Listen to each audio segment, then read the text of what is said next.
everybody, it's the Mad Master here. I'm doing a couple of videos today before I start watching Saturday morning cartoons, which I do every Saturday morning because I'm a kid. But anyways, this video is about the recent controversy with the band Pestilence and their AI cover that they did art-wise. And I just have a couple of thoughts, or a few thoughts about this. I've experimented with AI art, and there was one night where I got really freaked out because some of that stuff comes out really, especially like late 2022 or early 2023, when you first kind of got into the AI art thing. Some of the hands and the weird writing, it's kind of gives you this, it's like almost like a Lovecraftian kind of weird vibe, you know, like something's creepy and gross about it. So I had my own experience with that. This one night, I stayed up like half the night and I like had nightmares and stuff about it. But anyways, that aside, here's what I think about the whole AI thing. So I'm split on it, honestly, because I do subscribe to ChatGPT. I will admit it, because I've been trying to experiment with it for programming purposes, you know, for programming different apps that I'm working on, or, you know, websites and stuff, and just general ideas, you know, just trying to sketch. It's kind of like sketching things that has, you know, if you're sketching in a sketchbook and then you have something that provides feedback to your sketches. I mean, it's kind of it's a tool. You know, I even did a bunch of articles with it, which may or may not publish in a book. I was trying to edit stuff on it. Anyways, nevertheless, I see it as a tool, and I see it as a very powerful tool at times.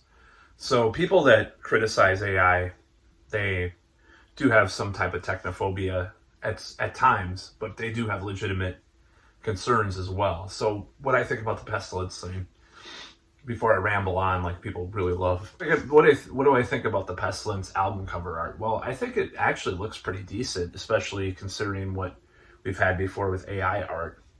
So do I think AI is going to replace art? Well, it probably will to some extent. You know, they probably will have people using AI art.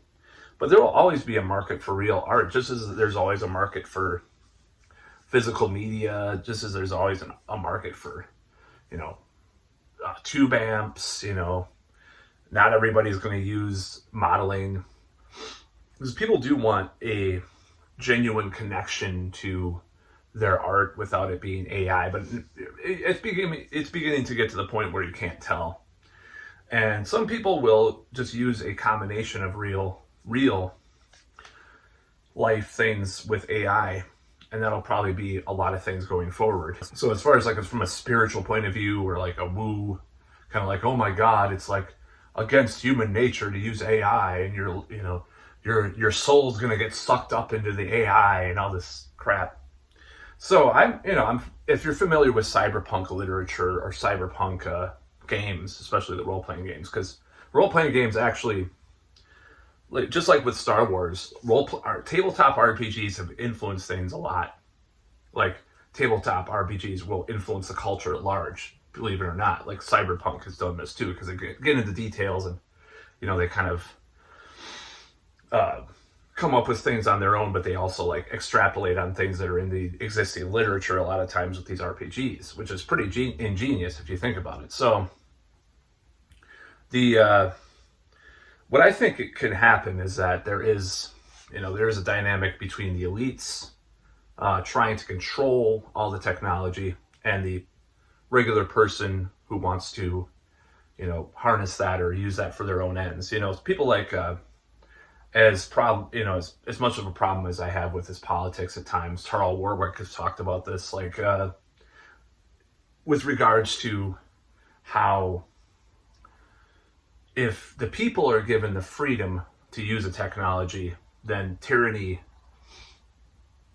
you know, it can happen. But when they try to control and stem and also control the progress, you know, like the whole Google controversy with the woke founding fathers AI this past week. You know, when they try to control things from the elite's perspective, it's easier to do with AI. But that does not mean that, just like with the early internet, people can't jump in and take advantage of it, the regular person, and get some means of power or financial gain from it in the beginning.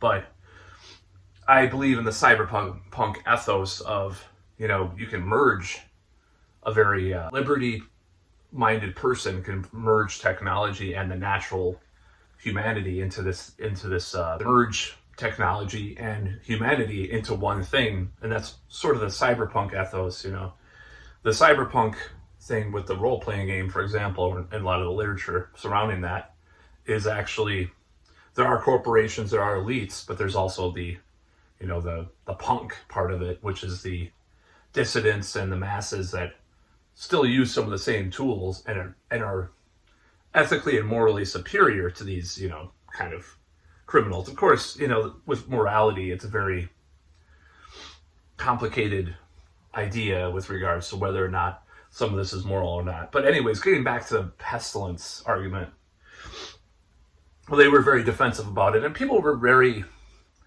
you know, just unfair about it. It's like, how do you know that your favorite video game, your favorite band, or your favorite, you know, in the next 5 years, you know, Iron Maiden may do an AI cover, you know, or, you know, how do you know your favorite band, your favorite video game, or your favorite author will not use it in the future? You know, there's no way to tell. It's going to get so powerful. It's going to be very hard to tell or impossible to tell if that is actually the case. So I don't see this as problematic as some of the fans coming out against it do. Now, that said, you know, I think it'd be cooler to have an actual artist design the cover, you know, but I'm not going to attack Pestilence on this front. I just think they got caught, as Deicide allegedly did too, and some other bands.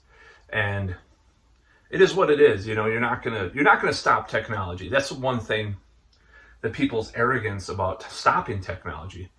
You have to harmonize with it and live with it, not in the, you know, the humanist kind of, you know, conspiracy theory or something like that necessarily. You know, you can have that dynamic of the cyberpunk idea where you are your own independent entity, but you're using some of the technology, and that's probably where the future is going forward. So that's all I got to say about it.